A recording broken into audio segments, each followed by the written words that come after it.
खुदा की परिभाषा हुवल अव्वल हुवल आखिर हुवल जाहिर हुवल बातिन व हुवा वकुल्ल शैइन अलीम। हुवल अव्वल, he is the first, there is nothing before him.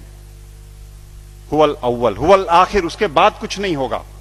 वो परवरदिगार वो है जिसके आगे कुछ नहीं होगा, उसके आगे कुछ है नहीं। हुवल जाहिर, जितना दिखता है वो सब वही है। हुवल बातिन, जो हमें दिखता है वही थोड़ी है। चंद्रमा का पिछला हिस्सा नहीं दिखता तो क्या है नहीं? तो जो तुम्हें नहीं दिखता लेकिन है वो भी वही है। हुवल जाहिर हुवल बातिन वहुवा वकुल्ल शैइन अलीम, हर बातों को जानने वाला है वो।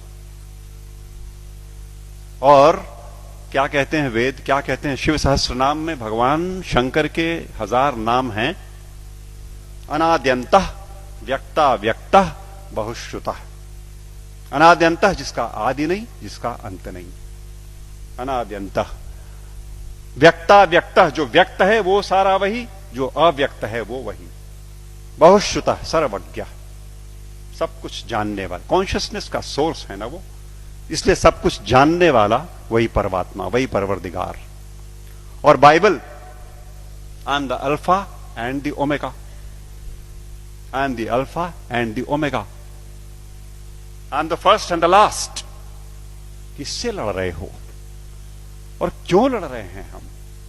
हम क्यों नहीं कोर में जाते और उन एक बातों को देखते जो एकदम एक तरीके से डिफाइन करता है उस परमात्मा को, और उसको छोड़ करके हम छिलकों पे लड़ाइयां लड़ रहे हैं। गूदे छोड़ करके हम छिलकों पे लड़ाइयां लड़ रहे हैं, जाने गंवा रहे हैं, दुकानें जलाते हैं, शहर फूंक देते हैं, और अपने इस देश की और आसपास के पड़ोसी देशों में भी तबाहियां कटी हुई हैं छिलकों की लड़ाई पे।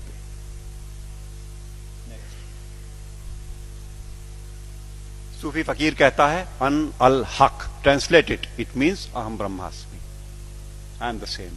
अन अल हक, ये सूफी फकीर बोलते हैं। लेकिन हम हैं कि लड़ने से बाज नहीं आने वाले। हम हैं वो इसे नहीं सुनेंगे, न मानने को तैयार होंगे। वो वही बात होली बाइबल जब कहती है कि I am the way the truth and the life, no one cometh unto the father but by me. But by me means through the soul, जो हमारे अंदर वो ज्योति का पुंज है उसी के थ्रू रास्ता अंदर जाएगा। एक बात और, वेद कहते हैं न तस्य प्रतिमा अस्ति यस्य नामा महद्यशः, उसकी परवरदिगार की कोई मूर्ति नहीं बन सकती। वेद कहते हैं निराकार ब्रह्म को जब परिभाषित करते हैं तो कहते हैं न तस्य प्रतिमा अस्ति यस्य नामा महद्यशः। गुरुजी बैठे हुए हैं, कुछ अगर खोट हो तो टोक देंगे।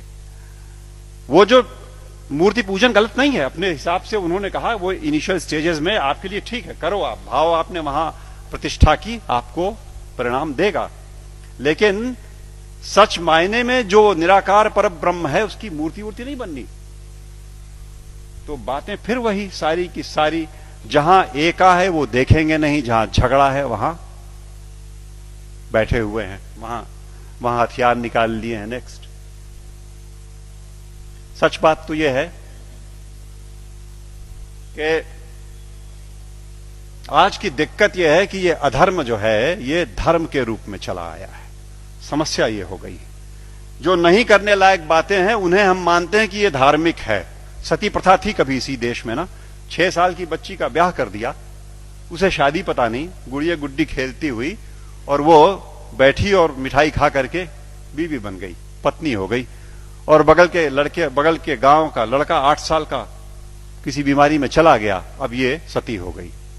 अब इसे चढ़ा दो किसी ढेर सारे लकड़ी के ढेर पे और लाठियों से पीट के और ढोल डपाटे मचाते हुए सती कर दो। पागलपन। It was never a prescription of any of the religions that we have. लेकिन वो एक बार धर्म मान लिया लोगों ने तो अपनी बेटियों को जला दिया। दिक्कत तब है जब देश में अधर्म धर्म का लबादा ओढ़ के आता है, लड़ाई लंबी हो जाती है। हम उसे धर्म मानते हैं जो अधर्म है। अभी चल रहा है, मैंने कैंपेन किया जबलपुर में, एंटी क्रैकर कैंपेन। दिवाली पे मर्यादा पुरुषोत्तम भगवान राम के आगमन के नाम पे ये देश, विश्वनाथ जी, 6000 करोड़ रुपए का बारूद अपने आसमान में भरता है। 6,000 करोड़ का बारूद उस देश में जहां दिवाली के दिन करोड़ों के हाथ में एक बताशा नहीं और एक दिया नहीं। अधर्म। जुआ खेलते हैं, शराब पीते हैं, दिवाली में लक्ष्मी जी प्रसन्न हो जाएंगी जुआ खेलने से। What a madness is that. लेकिन चल रहा है। अधर्म जब धर्म का लबादा ओढ़ के घुसेगा समाज में तो नहीं निकलेगा आसानी से, और अगर वो निकलेगा आपके प्रयास से। आप जगे हुए लोग हैं, आपके प्रयास से जाएगा। राह चलतों के प्रयास में से वो बात नहीं आनी, वो समझ ही नहीं सकते। या आप सुन तो रहे हो, आप शायद समझ भी जरूर रहे होगे। इस देश का एक बड़ा हिस्सा इन बातों को न सुन पाएगा न समझेगा। धैर्य नहीं उसके पास, समझ भी नहीं उसके पास। और आवश्यकता इस बात की है कि अधर्म जब धर्म का लबादा ओढ़ के आए तो पहचान के इग्नोर कर दो। लड़ाई नहीं लड़नी, आवश्यकता नहीं उससे लड़ाई की। It only needs to be ignored and probably that will do the trick next.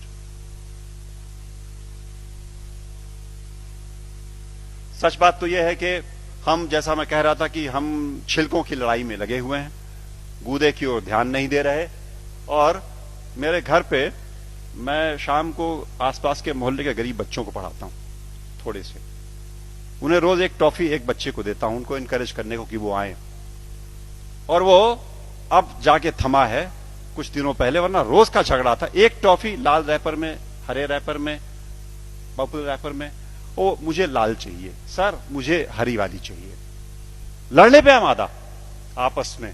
और जिसे हरी मिल गई वो उछलता है, अंदर बिल्कुल एक चीज, लेकिन वो रैपरों की लड़ाई में परेशान। हमारा सारा देश आज इस धार्मिक रैपर की लड़ाई में गुथा हुआ।